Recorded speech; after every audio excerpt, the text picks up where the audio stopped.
Assalamualaikum warahmatullahi wabarakatuh.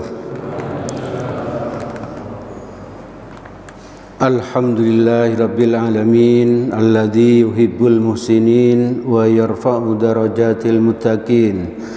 Asyhadu an la ilaha illallah wahdahu la syarikalah wa asyhadu anna Muhammadan abduhu wa rasuluh la nabiyya ba'dah.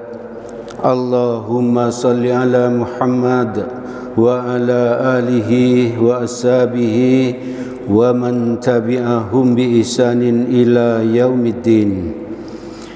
Jamaah salat maghrib Masjid Nurul Huda yang dirahmati oleh Allah, mari kita senantiasa terus bersyukur kepada Allah karena Allah telah memberikan nikmat yang sangat banyak kepada kita.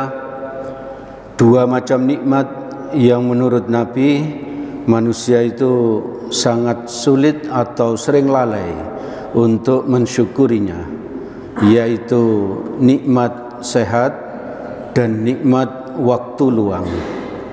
Alhamdulillah, Allah memberikan kedua macam nikmat itu kepada kita, dan kita lebih bersyukur lagi karena Allah memudahkan bagi kita untuk mensyukuri kedua macam nikmat itu dengan cara hadir ke masjid ini untuk sholat berjamaah dan untuk mendengarkan kajian. Jamaah yang dirahmati oleh Allah, suatu hari Nabi bercakap-cakap dalam rangka berdakwah dengan beberapa tokoh Quraisy di sekitar Ka'bah. Tokoh Quraisy itu antara lain Utbah bin Rabi'ah, Abu Jahal, Abbas bin Abdul Muthalib. Abbas ini pamannya Nabi yang ketika itu masih kafir. Lalu Ubay bin Khalaf dan Umayyah bin Khalaf. Nabi menceritakan tentang Islam kepada mereka dengan harapan tokoh-tokoh Quraisy ini nantinya akan bisa masuk Islam. Di tengah percakapan Nabi dengan tokoh Quraisy itu ada seorang buta, Abdullah bin Umi Maktum.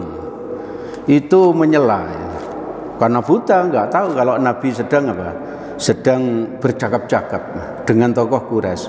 Maka Abdullah ini langsung aja minta kepada Nabi untuk membacakan ayat-ayat Al-Quran gitu.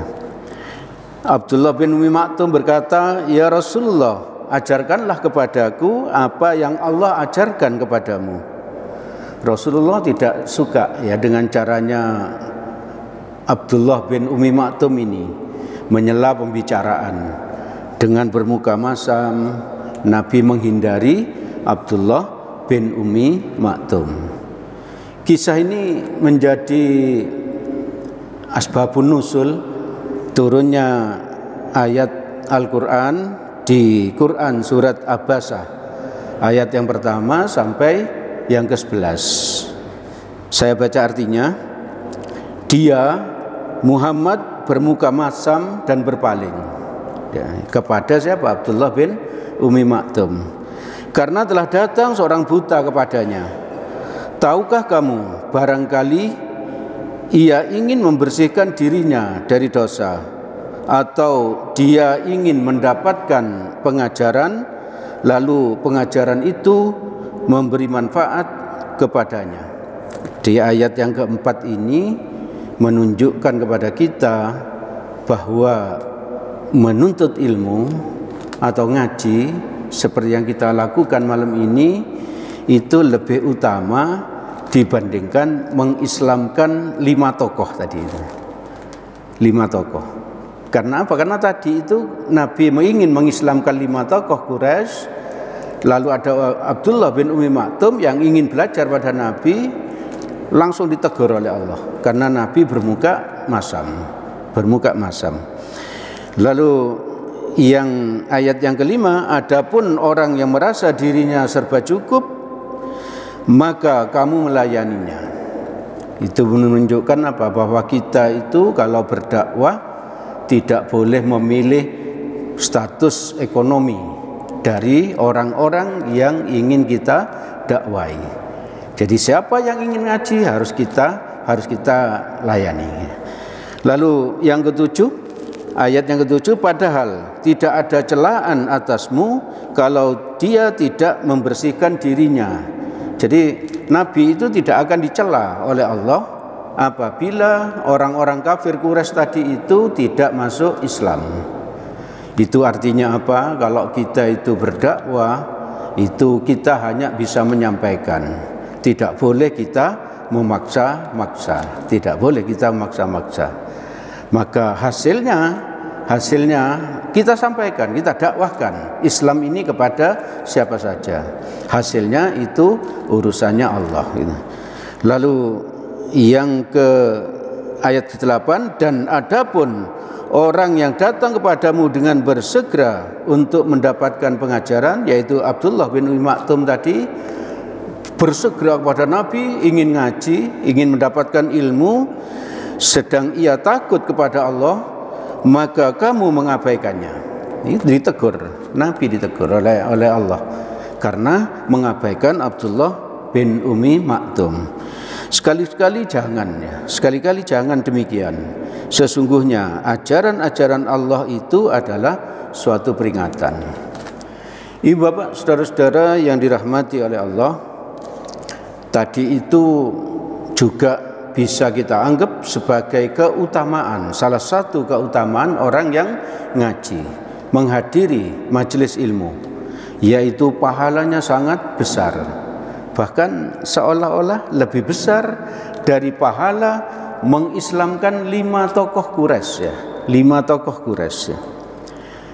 Untuk menyemangati kita agar kita ini berusaha istiqomah ngaji, menuntut ilmu, hadir ke pengajian-pengajian, maka pada kesempatan ini saya sampaikan atau saya ulangi karena insya Allah ibu bapak saudara-saudara pernah mengetahuinya, yaitu tentang keutamaan orang yang menghadiri majelis ilmu. Yang pertama, dimudahkan jalannya menuju surga. Jadi kita ini sedang dimudahkan oleh Allah. Jalan kita sedang dimudahkan Allah untuk menuju surganya. Berarti malam ini, saat ini Allah sedang berbuat baik kepada kita, yaitu apa? Memudahkan jalan kita. Maka ini harus kita syukuri, karena kita dipilih oleh Allah untuk hadir. Di hadis riwayat Muslim dari Abu Hurairah radhiyallahu an, Rasulullah sallallahu alaihi wasallam bersabda, man salaka tariqai yaltamisu fihi ilma sahhalallahu bihi tariqan ilal jannah. Barang siapa berjalan untuk mencari ilmu, Allah akan memudahkan baginya jalan menuju surga. Kenapa begitu? Karena di majelis ilmu kan banyak disampaikan tentang adab, tentang akhlak, tentang halal haram, tentang bid'ah, tentang aturan-aturan bersosial dan lain sebagainya. Itu berarti kalau kita menghadirinya sama saja dengan apa? Kita memudahkan jalan kita ke surga. Lalu yang kedua, orang yang berilmu itu menurut Allah itu punya peluang untuk lebih takut kepada Allah, lebih taat kepada Allah dibandingkan orang yang tidak berilmu. Makanya syaitan itu enggak suka kalau ada orang itu mau berangkat ngaji, itu enggak suka syaitan. Jadi dia itu apa? Dia itu selalu menggoda orang yang mau ngaji dengan segala sesuatu, dengan anaknya, dengan cucunya, ya, dengan sebagainya, ya, dan sebagainya, sehingga apa? Membuat kita tidak pergi ngaji. Bahkan misalnya dengan ekonominya, ya, ekonominya pas-pasan sehingga dia harus bekerja keras sehingga tidak ngaji. Lalu ada yang dengan ekonominya dia kaya raya sehingga apa? Dia ingin menambah kekayaannya terus-menerus sehingga tidak sempat ngaji dan seterusnya. Syaitan terus akan menggoda kita. Mereka tidak akan tinggal diam ya. Di Quran surat Fatir ayat ke-28, A'udzubillahi minasyaitonirrajim. Innama yakhsyallaha min ibadihil ulama. Sesungguhnya yang paling takut kepada Allah di antara hamba-hambanya hanyalah ulama. Hanyalah ulama. Ulama itu adalah orang yang punya ilmu ya, punya ilmu. Orang yang punya ilmu. Maka kalau kita hadir ke pengajian-pengajian, apalagi kalau istiqomah, amalan istiqomah itu sangat dicintai Allah, dan dengan amalan istiqomah itu kita bisa berdoa kepada Allah dengan menyebut-nyebut amal istiqomah kita, dan juga punya peluang untuk untuk menjadi orang yang lebih taat kepada Allah, lebih taat kepada Allah.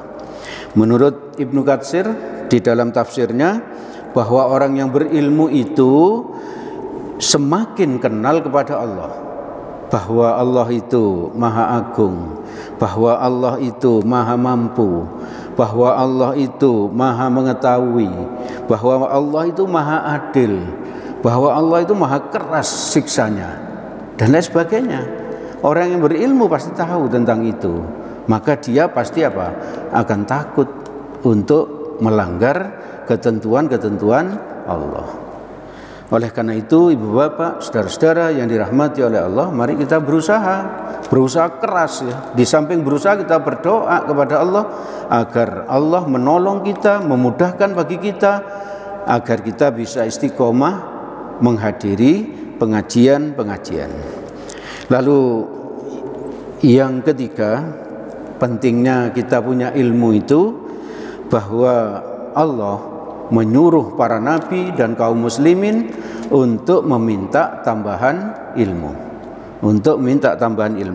Di Quran surat Thaha ayat yang ke-114 Allah berfirman, A'udzubillahi minasyaitonirrajim wa qur rabbi zidni ilma.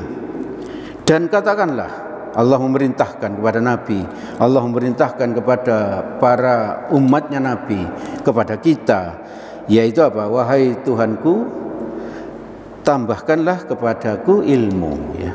Tambahkan kepadaku ilmu. Jadi kita itu sering berdoa seperti itu, minta tambahan ilmu. Dan Nabi itu selalu berdoa kepada Allah setiap selesai sholat subuh ya. Setiap selesai sholat subuh Nabi selalu berdoa. Salah satu yang diminta adalah ilmu. Doanya Nabi setiap selesai sholat subuh, mari kita amalkan ini, doa ini. Hadis riwayat Ibnu Majah nomor 925, doanya Nabi adalah Allahumma inni as'aluka ilman nafi'a wa rizqan thayyiba wa amalan mutaqabbala. Mari kita amalkan doa ini ya. Setiap selesai sholat subuh, istighfar lalu berdoa ini ya.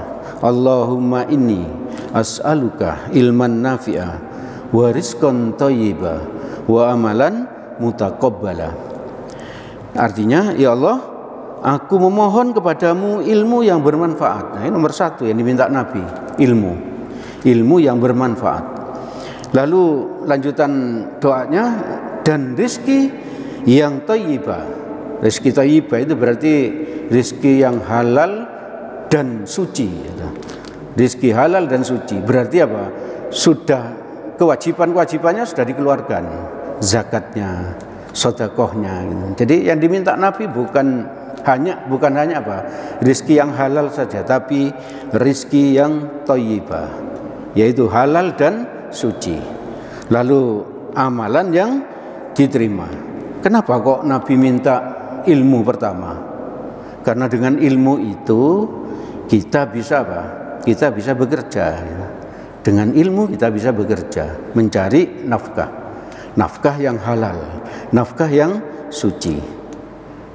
Yang diminta kedua adalah rizki yang baik, yang thayyibah. Dengan ilmu, dengan rizki yang thayyibah, maka kita itu amalan-amalan yang kita lakukan insya Allah akan diterima oleh Allah. Makanya Nabi terakhir memintanya apa? Amalan yang diterima.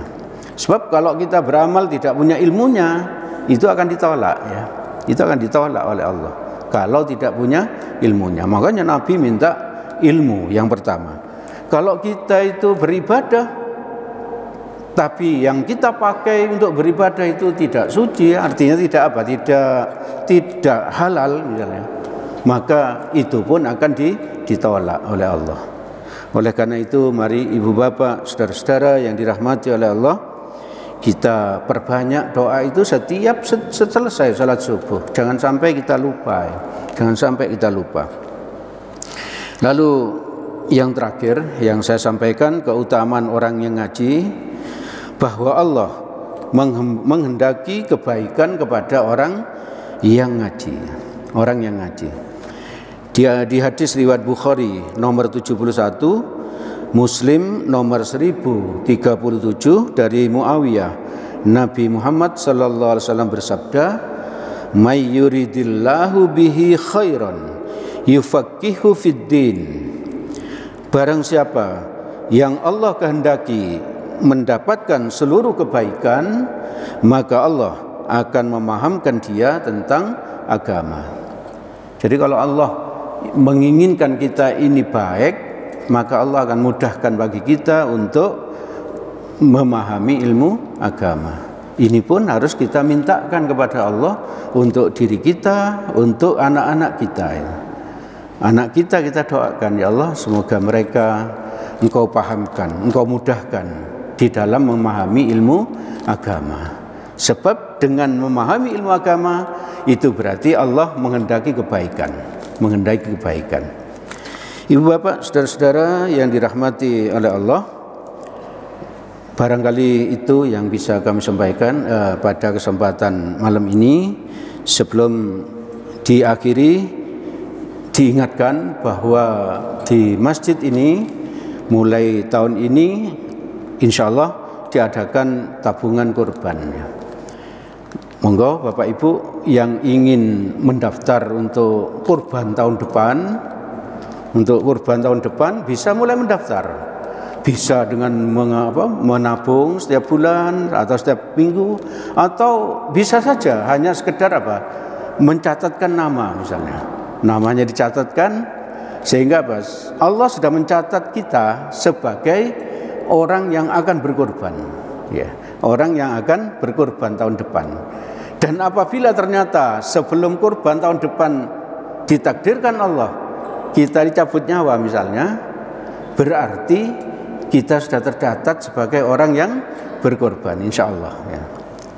Mari ibu bapak, saudara-saudara yang ingin mendaftar bisa segera menghubungi takmir.